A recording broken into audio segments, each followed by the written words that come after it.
एक स्ट्रेंज कारण जिस वजह से ये इम्पॉसिबल है कि कभी भी मिडिल ईस्ट में वॉर्स रुक पाएंगी। आप मॉडर्न हिस्ट्री का कोई भी समय देखो, आपको कोई ना कोई वॉर मिडिल ईस्ट में हमेशा चलती हुई ही मिलेगी।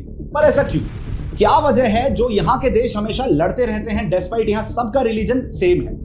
तो इसके लिए हमें मिडिल ईस्ट की मॉडर्न कंट्रीज का फॉर्मेशन समझना होगा। पहले ये एरिया मोस्टली ऑटोमन एम्पायर के अंडर था, लेकिन फर्स्ट वर्ल्ड वॉर के बाद ऑटोमन एम्पायर कोलैप्स हो गया और ये पूरा एरिया ब्रिटेन और फ्रांस ने सोलली अपने फायदे के अकॉर्डिंग बांट लिया। लेकिन इन एरियाज में हाईली डाइवर्स एथनिसिटी के लोग रहते हैं, लाइक शिया, सुन्नी, कर्ड्स, क्रिश्चियंस और अलावाइट्स। लेकिन टेरिटरीज एथनिसिटी के अकॉर्डिंग नहीं बांटी गई। फॉर एग्जांपल, कर्ड्स को कोई सेपरेट कंट्री नहीं दी गई। इराक से कुवैत सेपरेट कर दिया गया, जिसे इराक हमेशा से अपना पार्ट मानता था। सीरिया में शिया और सुन्नी को साथ ला दिया गया। वहीं जेरूसलम के एरिया के पास सेपरेट जूइश स्टेट इजराइल को बना दिया गया।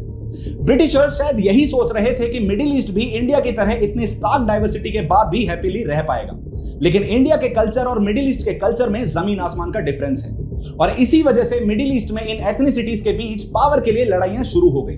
और फिर ऑयल की डिस्कवरी ने यहां पर आग में घी का काम किया, क्योंकि सारी एथनिसिटीज इन रिसोर्सेज को ज्यादा से ज्यादा अपने कंट्रोल में लेना चाहती थी। और इसी कारण मिडिल ईस्ट में वॉर्स का ना होना एक इम्पॉसिबल रियलिटी बन गया।